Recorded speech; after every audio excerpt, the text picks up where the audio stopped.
Hey Bengals, it's Jamie Webster with the College of Education. Today we are sitting down with Dr. Rick Pongratz from the ISU Counseling and Testing Center. Thank you so much for joining us today. We really appreciate it. I'm really happy to be here. Thank you. So tell us more about the Counseling and Testing Center. What happens here? We offer free and confidential counseling services to all ISU students. So any student who's not also a benefited employee is welcome to come here and talk about any of the concerns that they have that are getting in the way of their happiness in life or their success in school. Is it just one-on-one counseling, or do you have group counseling or workshops or training? What do you offer? We have a lot of different options. My favorite is our group therapy. So we have several groups that help people either learn skills to overcome the anxiety that's getting in the way of their happiness or their relationships or their academics. And then we also have groups that help people feel more comfortable connecting to others. A lot of college students right now struggle with loneliness and isolation, and our groups are a great way to start to relearn those skills to connect with one another in a safe environment. And what types of training? I know we have the Respond training and the suicide prevention training. Yeah. Can you maybe talk a little bit about those trainings, and can students take those? Or? Absolutely. Students are welcome to partake in any of our training options. We have Respond, which is kind of like a mental health first aid. It's a long training program, but it helps folks learn how to recognize the signs of distress in a friend or a colleague or a student, and then also know how to help them. And so they can take part in that training. We have trainings called Talk Saves Lives, which is our suicide prevention training. And then we also do other trainings on things like mindfulness meditation, anxiety skills, stress management, and programs to help students connect with other students who have maybe a similar life situation as they do. So maybe they're graduate students. We have a group for graduate students to connect. If they've lost a loved one to suicide, we have a group for those people to connect as well. So we try to find a lot of different ways to help bring students together, help them connect with one another and get support. Wow, sounds like there's a wide variety of resources available. We do our best. Yeah. Excellent. Well, I know that we're at midterms, Yes. and there's got to be a little bit of anxiety and stress about midterms. Yeah. What kinds of suggestions might you have for some of our students that are maybe a little apprehensive this week? Right. I mean, I think that the first thing I would do is encourage students to remember that it's really normal to have that anxiety, and that anxiety in and of itself is not a bad thing. It's really about the level of our anxiety.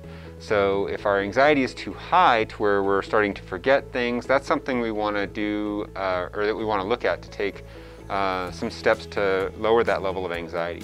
But some anxiety is really good because it turns into motivation. It helps us be ready and get the energy to open those books and start studying.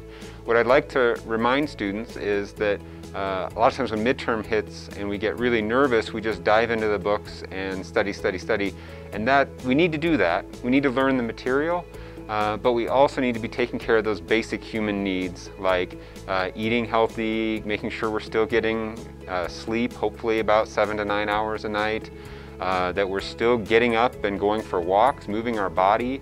There's a lot of research around the benefits of exercise and how that helps us learn. And so staying active, eating healthy, getting sleep, all those things contribute to retention in the things you're trying to learn. That's fantastic. And then to keep those habits and keep practicing them on to finals so that finals are not as stressful as midterms are right now. We both know that, basically from midterms to finals, it's like we blink and it's gone. Yeah. And then especially with the holidays coming up as well, so we have added stress with the holidays and midterms, finals, and all of that. You had mentioned the exercise and the meditation. I saw on the website that you have something about a biofeedback program. What is that? So Biofeedback is our program and all of our services are free to students.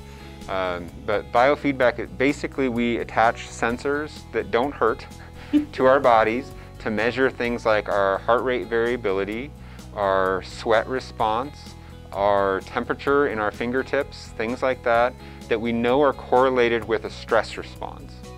And so we measure those signals, and students can watch those signals on the screen while they then practice relaxation skills. And then they can see evidence on the screen of how their bodies relax when they practice the skills. And it really helps students get a better idea of how the skills really benefit them so that they're more excited about practicing those and making those a habit. So it's a great way to learn to manage anxiety, to sleep better, to not have migraine headaches, to do all of those things, and you don't really have to talk about feelings much at all if you don't want to. You just can learn the skills and feel better. Fantastic, that sounds amazing. I know. Like, I never knew that. I use it myself, so it's great. I learned it myself. Yeah.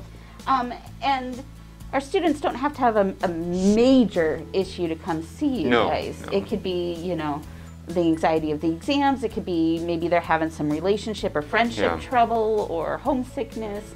It doesn't have to be a major event, right? Right, absolutely. We talk with students about a whole host of things. We talk with students about relationship conflicts, roommate conflicts, family conflicts, anxiety, stress, depression, academic stress, or personal stress.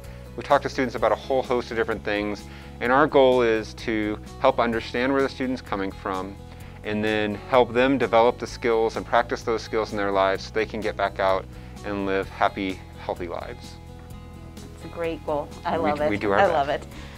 Is there anything else that our students should know about the Counseling and Testing Center up here? Just that we're here to help and encourage them all to give us a call, and we'll get them connected with services. Our number is 208-282-2130. And we just want to hear from them, and we want them to do well and be well. And information on the group counseling and everything is on your website. It's all on our website, yep. isu.edu/CTC. CTC, yep. Fantastic. Well, thank you so much for your time today. We really do appreciate it. Bengals, that's it for this week.